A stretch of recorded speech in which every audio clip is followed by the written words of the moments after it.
Tripping. It's fun, it's colourful, and it can lead to great joy or great confusion, epiphany or contemplation. But what neurochemical processes do we owe these moments of colour to?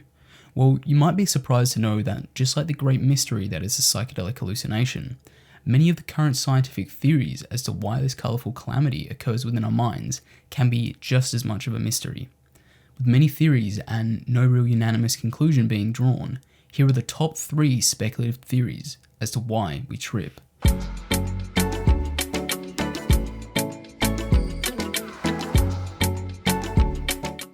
first and most outlandish theory, which gained traction after a tripping brain was examined via an MRI scan, is one which first came to mind after researchers discovered, much to their astonishment, that the brain actually reduces in blood flow and activity, with one part in particular, known as the DMN, showing minimal activity once psilocybin or DMT had passed the blood-brain barrier.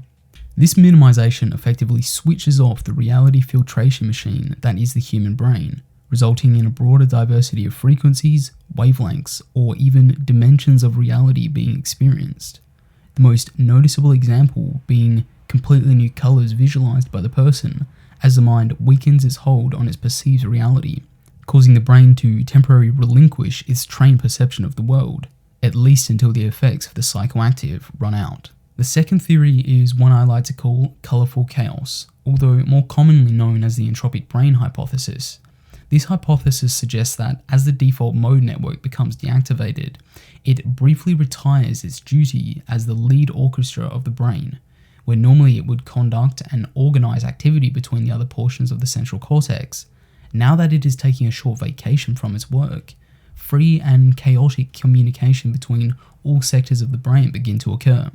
This in turn causes a chaotic cascade of intercommunications as the more standard neural pathways become superseded by many more smaller and less common pathways, resulting in auditory and visual hallucinations, or even both combined, such as the person reporting seeing sounds or hearing colours, as the visual cortex is now free to communicate with the auditory cortex. The third theory is correlated with the neurogenesis proven to occur within the brain after many common psychedelics, take psilocybin for example, enter the system. The theory entailing that as brain cells become newly formed, or even as older ones become less rigid in their processes, known as neuroplasticity, a recalibration effect occurs where individual brain cells, as well as the entire brain itself, temporarily loses its grip of reality. In the brief moments before it regains its consolidated perception of the world, hallucination occurs.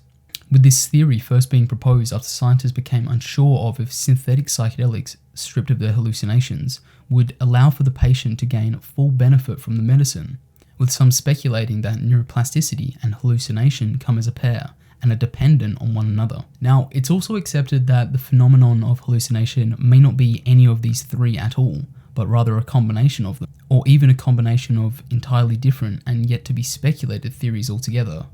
The mystery of psychedelic hallucination to remain exactly that, a mystery.